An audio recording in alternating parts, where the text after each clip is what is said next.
Hi friends, ಬಿಸಿ ಬಿಸಿ chicken ಸಾರು ಮಾಡೋದು ನೋಡೋಣ. ಫಸ್ಟಿಗೆ ಬಾಣಲಿಗೆ ಎಣ್ಣೆ ಹಾಕ್ಕೊಳ್ಳಿ. ಸ್ವಲ್ಪ ಬಿಸಿ ಆದಮೇಲೆ ಈರುಳ್ಳಿ ಹಾಕ್ಕೊಳ್ಳಿ. ಈರುಳ್ಳಿ ಆದಮೇಲೆ ಹಸಿಮೆಣ್ಸಿನ್ಕಾಯಿ ಹಾಕ್ಕೊಂಡು ಸ್ವಲ್ಪ ಫ್ರೈ ಮಾಡಿ. ಚೆನ್ನಾಗಿ ಫ್ರೈ ಆದಮೇಲೆ ರುಚಿಗೆ ತಕ್ಕಷ್ಟು ಉಪ್ಪು, ಪುದೀನ ಸೊಪ್ಪು ಹಾಕ್ಕೊಂಡು ಚೆನ್ನಾಗಿ ಮಿಕ್ಸ್ ಮಾಡಿ. ಟೊಮೆಟೊ ಎಣ್ಣೆ ಬಿಡೋವರೆಗೂ ಫ್ರೈ ಮಾಡಿ. ಆಮೇಲೆ ಸ್ವಲ್ಪ ಬೆಳ್ಳುಳ್ಳಿ ಶುಂಠಿ ಪೇಸ್ಟ್ ಹಾಕಿ ಮಿಕ್ಸ್ ಮಾಡಿ. ಮಿಕ್ಸ್ ಮಾಡಾದಮೇಲೆ ಚಿಕನ್ ಹಾಕಿ ಚೆನ್ನಾಗಿ ಮಿಕ್ಸ್ ಮಾಡಿ.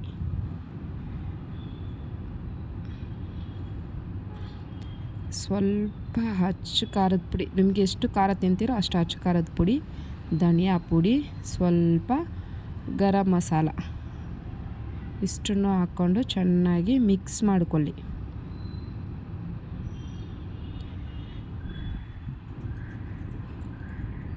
ಮಿಕ್ಸ್ ಮಾಡ್ಕೊಂಡ್ಮೇಲೆ ಒಂದು ಸ್ವಲ್ಪ ನೀರು ಹಾಕ್ಕೊಂಡು ಮುಚ್ಚಿಕ್ಕಿ. ಅದು ಚಿಕನಲ್ಲಿರೋ ನೀರಾಂಶ ಎಲ್ಲ ಇಳಿದು ಗ್ರೇವಿ ಥರ ಚೆನ್ನಾಗಿ ಬರುತ್ತೆ. ಲಾಸ್ಟಲ್ಲಿ ಸ್ಟಫಿಂಗೋಸ್ಕರ ಸ್ವಲ್ಪ ಕೊತ್ತಂಬರಿ ಸೊಪ್ಪು ಹಾಕ್ಕೊಂಡು ರುಚಿಯಾದ ಚಿಕನ್ ಸಾರನ್ನು ತಿನ್ನಿ. ತುಂಬ ಸೂಪರಾಗಿರುತ್ತೆ ಫ್ರೆಂಡ್ಸ್, ಮಾಡಿ ನೋಡಿ.